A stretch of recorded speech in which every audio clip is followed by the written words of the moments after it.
Ini masuk ke topik tentang arm drop ya, dari Yakobus Patrick. Ada 2 pertanyaan. Yang pertama, saat bermain lagu, apakah perlu memakai arm drop atau arm drop cuma untuk latihan saja? Maaf, salah ketik di pertanyaan. Maksudnya, apakah jika memainkan lagu perlu memakai arm drop atau arm drop hanya sebagai latihan? Oke, sama intinya ya.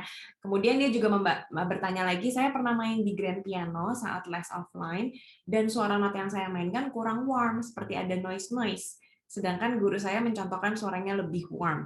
Apakah ada perbedaan touch mungkin suara supaya suaranya warm seperti apa ya? Terima kasih Kak gitu. Oke, jadi arm drop itu bukan hanya untuk latihan. Memang pada saat latihan perlu di-exaggerate supaya murid-murid kan biasanya tangannya terpaku hanya di dekat piano. Jadi makanya kenapa kita mau mengajarkan mengaktifkan gerakan arm drop ini sebenarnya untuk merasakan berat lengan ya, arm weight, untuk menghasilkan suara yang datangnya itu juga dari lengan. Bukan cuma seperti ini, kecuali terutama untuk double note. Nanti ada pertanyaan double note lebih lanjut gitu. Dan ketika suaranya itu mau warm atau kurang warm, noise yang dimaksud sebenarnya saya juga kurang ngerti maksudnya. Tapi generally memang tipe warna suara setiap pianis itu beda-beda. Jadi faktornya banyak sekali. Ada yang disebabkan ukuran dan bentuk jari, tadi Kak Sisi udah sebut juga. Kemudian ada juga tergantung dari lagunya, bagian lagunya, karakter lagunya. Tapi memang generally aja ini secara umum banget, supaya suaranya warm itu memang lebih membutuhkan arm weight dan inflection dynamic gitu ya. Jadi misalnya ada arm weight, ada finger weight juga. Misalnya kita mau main 5 notes aja. Beda yang cuma pakai finger sama yang memang menggunakan weight dari armnya dirasain. Kita butuh ada sedikit crescendo diminuendo, itu yang dinamain inflection. Kemudian ada power yang datangnya dari lengan gitu ya. Itu sedikit tentang tone color, mungkin nanti Kak Ruth sama Kak Sisil bisa tambahin tentang warna suara warm gitu ya. Kemudian masih dengan arm drop ada Linda Dewi Susanto. Untuk arm drop posisi tangan diangkat kira-kira setinggi apa ketika memainkan lagu? Apa mengangkat tangan setinggi itu juga atau sedekat mungkin dengan piano? Nah, tergantung dari tempo, jenis lagu, sama ketukannya dan warna suara yang mau dihasilkan juga seperti apa gitu ya untuk ketinggian. Prinsip dasarnya tempo yang lebih cepat kita nggak bisa main tinggi-tinggi karena nanti temponya kan cepat, kita justru butuh lebih efisien. Gerakan yang efisien itu sedekat mungkin dengan piano gitu. Tapi tetap kita butuh space untuk merasakan gravitasi. Prinsipnya adalah merasakan gravitasi dari arm weight itu tadi gitu. Jadi bisa latihannya ditepuk dulu di paha seperti kayak gini, jatuhin tangan ke paha, natural jatuhnya. Dan setelah itu dimainkan setiap scale satu-satu, dirasain jatuhnya, jatuhin di paha, di sini, jatuhin di paha, jatuhin lagi. Natural aja, nggak perlu wah tinggi-tinggi ntar meleset juga. Dan supaya nggak meleset, ini juga tadi ada yang nanya berkaitan dengan pertanyaan berikutnya juga dari Elisa. Bagaimana menyiasatinya supaya suaranya tidak harsh seperti dibanting? Karena tadi gerakannya seperti menjatuhkan dari ketinggian, bukannya saat menekan tuts itu harus selalu diletakkan di atas tuts terlebih dahulu gitu ya. Jadi balik lagi, kita pengen ada gravitasi gitu. Nah, supaya ada gravitasinya jatuhnya natural, itu memang butuh latihan berkali-kali. Bahkan sampai ketika saya melanjutkan studi di US tuh saya masih latihan kok tentang itu, menghasilkan arm weight, main dengan arm weight itu seperti apa. It's not easy gitu ya.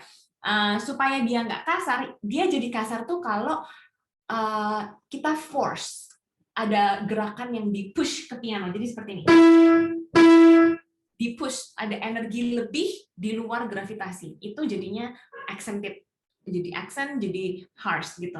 Kalau kita mau dia jangan kasar, berarti mesti dirasain yang natural itu gravitasinya seberapa tanpa ada dorongan lebih. Jadi lengannya nggak boleh ngedorong gitu ya.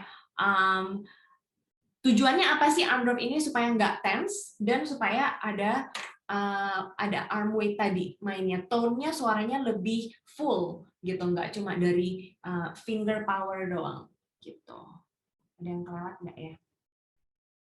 Kurang lebih kalau tentang arm drop dari saya. Ada tambahan dari Kak Sisil dan Kak Ruth?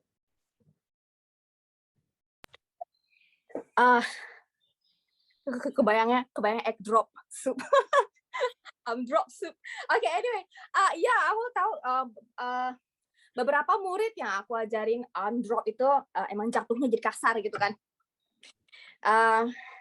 Aku kadang suruh mereka bayangin, kamu pernah lihat nggak orang kalau lagi terbang, orang lagi parachute, apa sih namanya?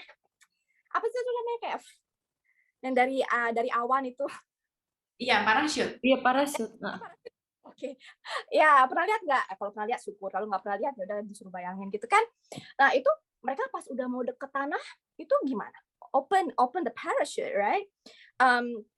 Nah, itu sebenarnya kalau misalnya kita mau undrop dengan control, mungkin ya, itu juga harus ada control dari palm atau this part, the lower part of the arm.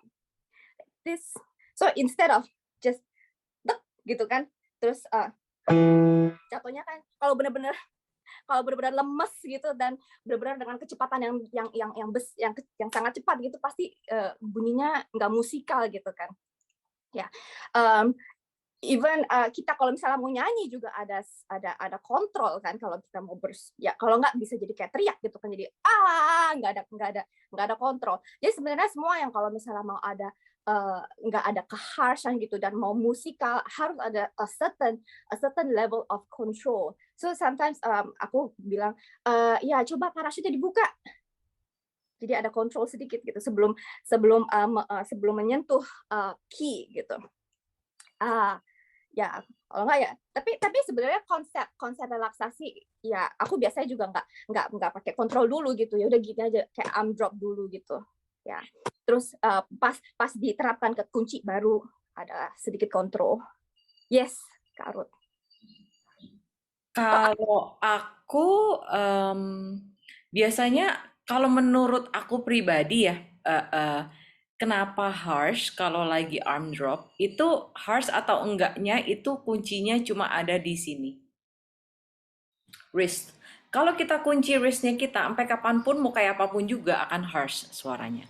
Justru itu mungkin kita butuhkan kalau lagi di powerful, chord yang powerful yang kita mau gitu ya. Itu biasanya kan justru kita agak gitu, kita kunci gitu biar lebih direct dan biar lebih perkusif kedengarannya.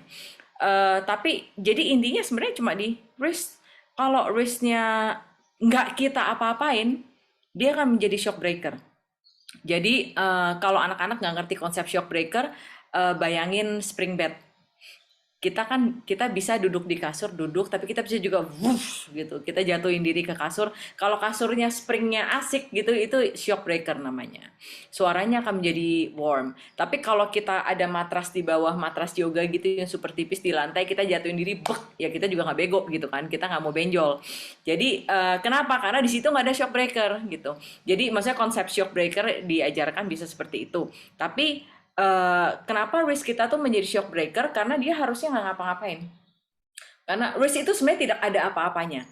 Maksudnya nggak ada apa-apanya. Dia adalah like can you move your palm or can you move your lower arm without moving your wrist? Itu nggak mungkin. Maksudnya kita nggak mungkin bisa tanpa jadi dia itu sebenarnya cuma jembatan connection antara ini dan ini, dan kalau dia dikunci maka energi akan terkunci, relaksasi akan hilang dan segala macam. Jadi sebenarnya arm drop itu kita lebih fokus ke jatuhinnya dan ke yang seperti tadi Kak Christina bilang, aku suka biasanya lebih gini dulu sama murid. Jadi dia tak suruh relax dulu. Kalau nggak bisa relax kan berasa ya nggak berat. Terus kalau kita lepas ya harus harus jatuh gitu. Dan itu dulu, jadi mereka nggak usah mikir macem-macem, pokoknya relax aja. Nggak usah diomongin tentang risk, nggak usah diomongin itu, makin diomongin makin bingung gitu, makin akan kekunci. Tapi kalau kita lihat masalah dia ada di risk, ya ada baiknya kita tekankan risknya itu dulu. Kenapa harsh? Biasanya karena risknya kekunci dan ininya kurang kuat, jadinya kurang kuat. Jadi dia compensate di mengunci risk itu tadi. Oke. Saya lanjut dengan bagian saya ya. Berikutnya, saya mau ini dulu, membahas mengenai cara-cara latihan. Banyak yang nanya. Siangka, bagaimana mengatasi murid yang sudah bisa main part-part kecil dengan baik, tapi ketika main full dari depan sampai belakang, susah sekali untuk lancar. Dia kembali salah di part yang tersebut. Padahal kalau main bagian itu aja udah oke. Dari Francisca Mariani. Ya, tentu itu banyak yang mengalami. Kita sendiri sebagai pianis juga pasti mengalami. Kalau kita udah tahu bagian itu salah, kita latih bagian itu doang, betul. Begitu kita main dari depan, salah lagi bagian itu. Jadi kesalahan itu terjadi biasanya karena otak kita telat. Jari kita udah nyampe duluan, otaknya telat. Makanya kalau kita latih di situ, kita mulai di situ, otaknya udah ada tuh. Sebelum kita mulai, otak kita udah tune in, lalu jadi kita main. Bener. Tapi kalau kita main dari depan, otaknya tuh kayak masih loadingnya lambat gitu. Kita masih mikirin bagian sebelumnya, tiba-tiba jebret udah nyampe situ, jadinya nggak siap. Maka itu kalau kita ada bagian yang salah, jangan cuma dilatih bagian situ aja. Bagian situ udah bener, sip, kita mundur 1 bar. Mundur 1 bar, latih bagian itu lagi. Udah sip nih, jangan happy. Itu hoki. Jadi saya selalu ngomong ke murid saya, bener sekali, hoki sekali. Bener 2 kali, hoki 2 kali. Kalau lu nggak mau hoki, ulang 5 kali, 10 kali. Itu kita make sure kita melatih dan kita tahu what we are doing dan kita nggak hoki-hokian. Sudah mantep 5 kali bener in a row ya. Jangan bener sekali, salah 3 kali, bener sekali, dihitung 2, salah 5 kali, itu nggak dihitung. 5 kali berturut-turut bener. Kita lanjut lagi. 2 bar sebelumnya plus bar yang tadi. Kalau itu udah bener juga, oke, 4 bar sebelumnya plus yang tadi. Kalau itu udah bener juga, 1 kalimat sebelumnya plus bar yang tadi. Ribet ya Kak? Ya iya. Kalau mau mantep ya begitu gitu. Biasanya memang it's all about preparation di kepala kita.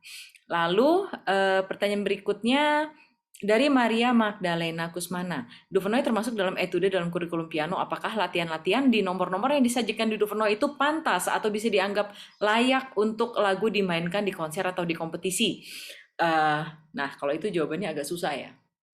Layak atau tidak, pantas atau tidak itu kan tergantung. Karena di konser atau di kompetisi biasanya kita ingin apa sih? Ingin menunjukkan apa yang kita sudah bisa. Atau yang kita belum bisa biasanya kan kita nggak mau tunjukin dong. Kita mau latih dulu di daily practice gitu kan, di les. Tapi kalau kita kompetisi atau konser biasanya kita ingin menunjukkan apa yang kita sudah bisa. Kalau kita cuma bisa main legato dan kita mau nunjukin itu, tapi dengan singing line-nya sangat bagus, silakan mainkan Duvernoy, nggak apa-apa. Banyak yang bisa mengakomodir itu gitu kan. Tapi kalau ada karya-karya lain, kenapa tidak juga? Karena kemarin seperti yang sudah dibahas, setiap nomor Duvernoy itu biasanya fokus melatih satu aspek atau beberapa aspek, tapi yang utama itu pasti ada satu aspek. Pada umumnya etude untuk beginner seperti itu. Kalau etudenya Chopin atau Liszt itu mereka sudah melatih 5.000 aspek. Tapi kalau beginner biasanya satu aspek dulu at a time. Dan maka dari itu kalau untuk sebagai kompetisi mungkin dirasa kurang mempertunjukkan atau mempertontonkan, kurang memberikan gallery review yang bagus gitu. Karena dia cuma satu aspek aja yang dipertontonkan. Bukan nggak boleh loh, cuma mungkin kurang menarik atau kurang challenging gitu kalau untuk kompetisi. Untuk konser sih silakan aja, nggak apa-apa. Masih ada waktu, saya mau lanjut ke mengenai seputar ekspresi atau musikalitas mungkin bisa kalau orang awam bilang. Dari pertanyaan dari Royke, apakah palet suara juga ada unsur filosofi, unsur-unsur dasar pembentuknya? Jika ya, seperti apa filosofinya? Seperti contohnya filosofi karakter tadi, bahwa dasar sebuah karakter itu dibangun oleh dinamika, timing, artikulasi, dan jadi palet suara tuh mungkin maksudnya apa? Rentang suara, dinamika, atau warna suara, atau artikulasinya, panjang pendeknya, atau apa. Kalau palet suara in general, nggak ada filosofinya sih. pada dasarnya semua musik itu ditulis dan dimainkan untuk menimbulkan sebuah ekspresi, untuk mengekspresikan atau untuk menimbulkan sebuah menggambarkan sebuah emosi atau sebuah cerita, menceritakan cerita atau apapun itu. Jadi sama seperti semua film itu ditulis supaya penontonnya punya bisa mengikuti alurnya, bisa mengikuti apa yang dirasakan oleh tokoh-tokoh di situ. Musik pun sama. Jadi seharusnya kalau pendengar itu mendengar musik yang kita mainkan, harusnya mereka juga bisa mendengar atau merasakan apa yang ingin diungkapkan oleh komposer. Dan untuk itu, jadi nggak ada filosofinya. Filosofinya adalah kita sebagai pemain, kita harus tahu dulu komposer ini mau ngomong apa. Dan kita cuma sebagai perantara. Dan untuk mencapai itu, ya kita gunakan semua hal yang ada di piano. Mulai dari pedal, dinamika, artikulasi, tone color, apapun itu. Bahkan di banyak tempat kan kita pakai sound effects, stringnya di plug, atau kita clap, atau apapun itu. Tapi intinya sebagai performer, kita harus menjembatani apa yang ingin diekspresikan oleh komposer ke telinga pendengar. Jadi kalau dibilang apakah semua harus lewat suara, enggak juga. Kadang beberapa memang lewat visual. Contoh besarnya Lang-Lang. Tapi mungkin nggak usah se-ekstrim itu. Tapi maksudnya audio dan visual itu sebenarnya satu paket ya untuk menyampaikan ekspresi dan menyampaikan emosi gitu. Nggak usah sengaja dikoreograferin, tapi bagaimanapun itu termasuk dalam paketnya. Kita nggak bisa mengeksklude audio doang, kita visual harus diem gitu, nggak bisa. Ya apapun itulah. Mungkin segitu dulu karena waktunya aku udah habis. Masih ada satu pertanyaan tapi nanti aja. Kak Jijil, Kak Titin. Oke. So ini mau komentarin atau mau lanjut terserah. Saya mau melanjutkan. Secara tadi Kak Ruth berhenti di ekspresi. Saya juga ada pertanyaan tentang ekspresi. Di sini ada pertanyaan dari Grace Chandra. Saya melihat Cece banyak meng-apply rubato dalam mencontohkan Bruckmüller pieces. Artinya, kita sebagai guru juga perlu mengajarkan sense of rubato. Kalau bisa. Sense of rubato itu susah sekali. Apakah ada tips untuk mempermudah murid mengerti konsep rubato dalam memainkan Bruckmüller pieces ini? Oke. Mengerti konsep rubato dan bisa rubatonya secara natural. Secara natural loh. Oke. Alright. Kalau menurut saya rubato secara natural itu sangatlah tidak mudah. Even untuk saya sendiri kayak masih cari-cari gitu suara yang natural tuh gimana gitu. Timing yang paling asik itu gimana, yang nggak terlalu kontroversial tapi juga masih ngikutin apa yang komposernya mau, itu sangatlah tidak mudah. Dan anything that we want to achieve, that anything that we want to achieve that you want it to look like natural, itu sangat membutuhkan pengalaman. Ya, pengalaman itu dapatnya dari mana? Pertama, kalian harus nurture, kalian harus meng-feed diri kalian sendiri dengan mendengar banyak versi. Oke, mendengar banyak permainan professionals. Jadi kita harus meng-feed itu, memberi makan sense pendengaran kita. Oke, dengar recordings. Terus habis itu dari situ lalu kita bisa meningkatkan insting kita gitu untuk melakukan rubato. Itu gimana? Kan kita kan selalu juga kan learn dari listening kan ya, kan musik seperti language, jadi kita dengar dulu terus kita karena kita sering dengar terus kita jadi bisa audiate gitu kan. Audiate itu membayangkan bunyinya gitu dari dalam kita. Jadi habis itu try to sing it out gitu dari kepala kita. Habis itu kita analisa kenapa certain playings or certain artists do it this way gitu. Biasanya sih saya juga lupa sih bagian mana yang saya pakai rubato karena again mungkin natural gitu kan karena udah sering dengar dan sering melakukan gitu. For example yang di sincerity yang di pertama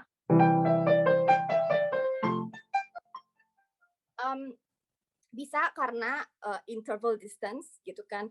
Itu dapatnya dari singing. Kita kan kalau misalnya mau singing like a stretch of intervals, usually we need times because we need the diaphragm to support. La la la la la la la la la la la gitu kan. Jadi kita harus again sing gitu. Anak tuh harus di encourage to sing karena piano tuh piano kan desain untuk apa kayak mengimitasi suara ya singing gitu kan. Jadi kita sebagai guru harus memotivasi mereka untuk bisa dan jangan malu-malu bernyanyi karena banyak yang misalnya memang keluarganya tidak terekspos dari musik, tidak terekspos dengan bernyanyi atau dari kecil biasa kalau nyanyi cuma lip sync doang gitu.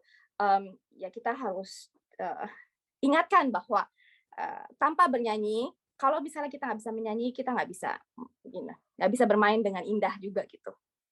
Karena konsepnya dari situ. Bisa juga karena kita pakai non-chord tone, for example. Ya, misalnya non-harmonic tone. Ya, di mana ya?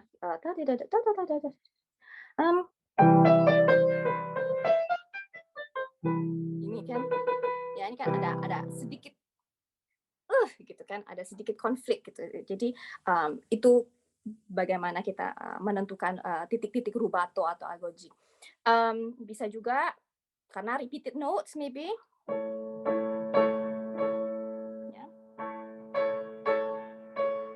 Jill, sorry, original soundnya kamu masih off kayaknya, suaranya mati-mati. Jadi rebutan sama suara instrumennya. Oke, ya so kayak yang repeated.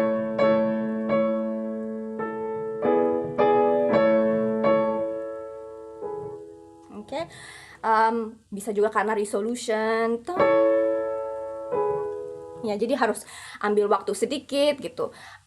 Jadi analisanya belakangan, tapi experience-nya dulu terus fit our mind with recordings, good recordings, ya, good performance, ya, recordings.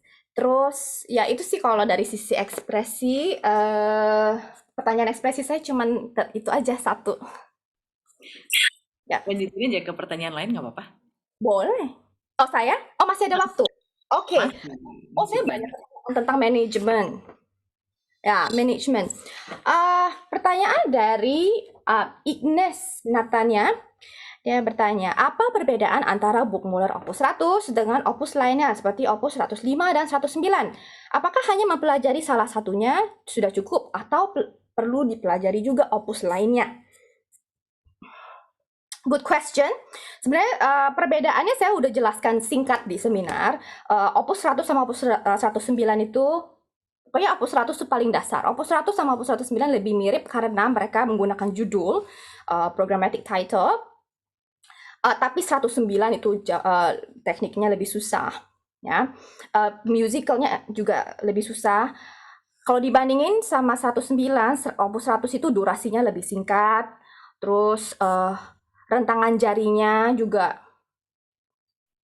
rentangan jarinya itu nggak gede-gede gitu kan, nggak banyak yang octaves.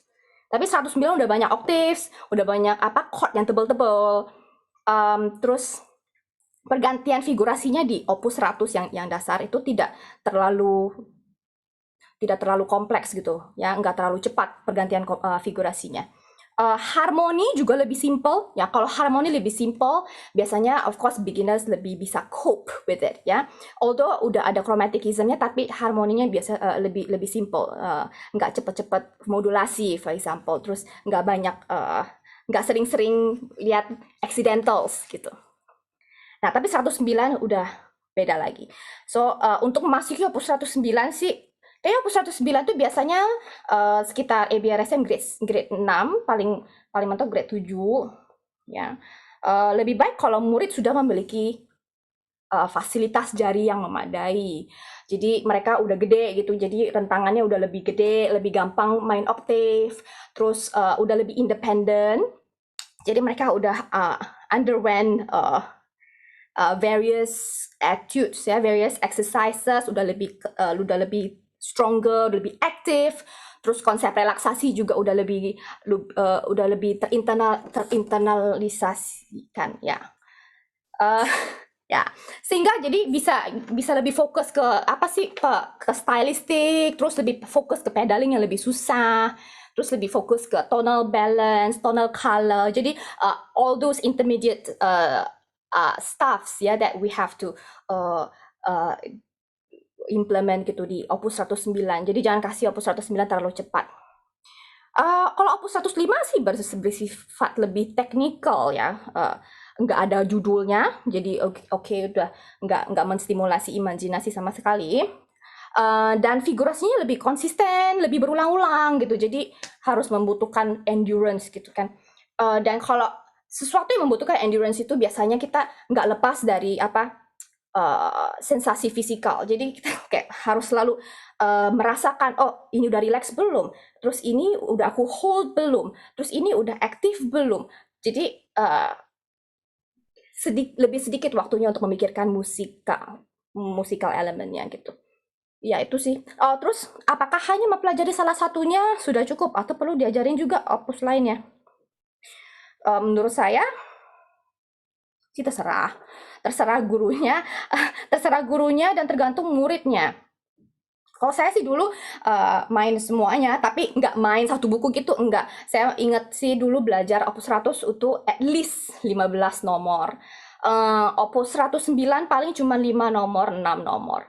Habis itu 105, enggak, 109 lebih banyak. 105 paling cuma ya 5 nomor, 6 nomor. Dan itu pun nggak yang dalam banget gitu kan. Karena again, tergantung. Aku kadang mikir fase belajar siswa itu ada beberapa. Ada dua misalnya. Oke, satu fase belajar dan yang kedua fase performance gitu. Atau fase kompetisi atau fase exam gitu kan. Selalu kan kita di sekolah juga ada gitu kan. Kita kalau belajar bahasa, for example, kita menambah vocabulary dulu gitu. Ada fase begitu kan, menambah vocabulary aja. Jadi kadang kalau misalnya fasenya cuma menambah vocabulary, bolehlah coba-coba Opus 105, Opus 109. Terus habis itu, tapi kalau misalnya mau menggunakan Opus 105 atau Opus 109 ini untuk misalnya tujuan yang lebih besar lagi, untuk kayak exam pieces atau competition pieces, ya kalau bisa sih berhubungan gitu, ambil nomor yang berhubungan. Jadi lebih membantu siswa untuk nantinya lari ke piecesnya gitu sih. Ya.